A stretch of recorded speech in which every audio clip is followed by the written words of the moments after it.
Ekaterina was 26 years old when her daughter was born. She lived in the Czech Republic, in a small suburb of Brno. After graduating from university, Katia got married to Tomas fairly quickly. They had met while studying, dated for a long time, and were confident they were ready for family life. The pregnancy came as a surprise, but it was a happy one. Ekaterina fully immersed herself in preparing for motherhood. She read books, watched lectures, consulted doctors, and was determined to handle everything on her own. Her mother-in-law, Marta, saw the situation very differently.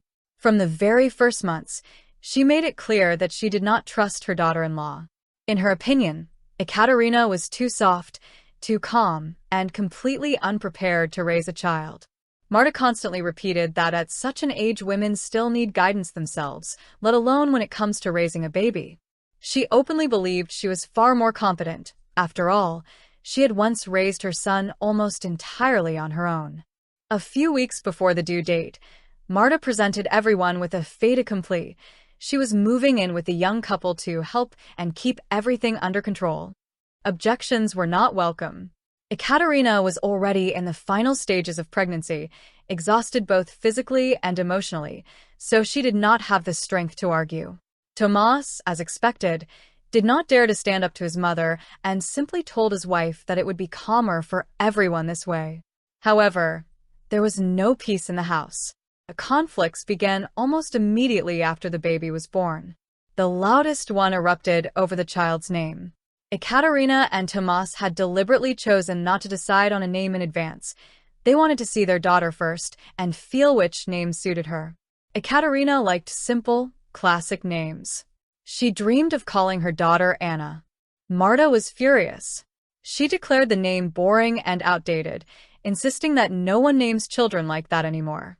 In her opinion, the girl needed a fashionable, European name so she wouldn't look plain compared to others.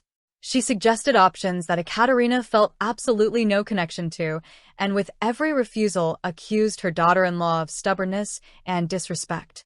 When Ekaterina calmly said that this was her child and the decision would be made by the parents, Marta called her rude and ran off to complain to her son.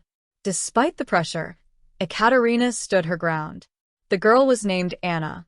That moment became the first, but far from the last, source of tension. While the mother-in-law lived with them, every morning began with criticism.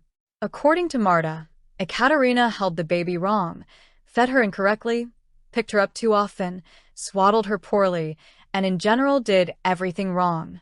At first, Ekaterina tried not to argue. She listened in silence, nodded, and continued doing things the way she felt was right. But the constant pressure was exhausting. Eventually, the situation reached a breaking point. It was a warm day in May, and Ekaterina was getting ready to take the stroller out for a walk. It was nearly 24 degrees Celsius outside, with bright sunshine. She dressed Anna lightly, without a hat. Marta immediately began to complain, insisting the baby would catch a cold, that the wind was dangerous, and that decent mothers didn't do such things. She practically shoved a thick hat into Ekaterina's hands. Not wanting yet another argument, Ekaterina simply left the apartment. Later, it turned out that Marta had been watching her from the balcony. When they returned, the mother-in-law started shouting again, accusing Ekaterina of being irresponsible and voicing her complaints loudly right in the hallway. The noise woke the baby, who began to cry. That was when Ekaterina finally snapped. A loud argument broke out between the two women, with months of pent-up resentment pouring out on both sides. Marta screamed that she should never have agreed to help, that she would have been better off staying in her own home where no one disrespected her. Ekaterina, in turn, reminded her that no one had asked her to move in and that help imposed by force is not help at all. The next day, Marta packed her things and left. For several weeks after that, she did not contact them at all. Ekaterina felt an overwhelming sense of relief. The house became quiet and peaceful, and she was finally able to enjoy motherhood without constant supervision and criticism. When Anna grew older and started attending kindergarten, Marta reappeared in their lives, this time with a different strategy. Through Tomas, She began hinting that Ekaterina should have gone back to work long ago and that normal women don't stay at home for so many years. At the same time, the family had no financial problems. Tomas earned well, and they lived comfortably.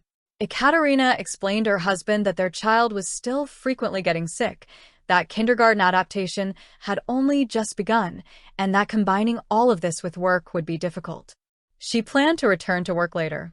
That was when it became clear that the ideas about her easy life were once again Marta's doing. She had been telling her son that his wife simply didn't want to work and was living off his money. When Marta finally called Ekaterina directly and allowed herself to make insinuations about infidelity and accusations of laziness, Ekaterina simply hung up. She was no longer willing to waste her nerves on someone who refused to respect her boundaries. During the time they lived together, Ekaterina learned the most important lesson of all: not to react to provocations and to protect herself and her family.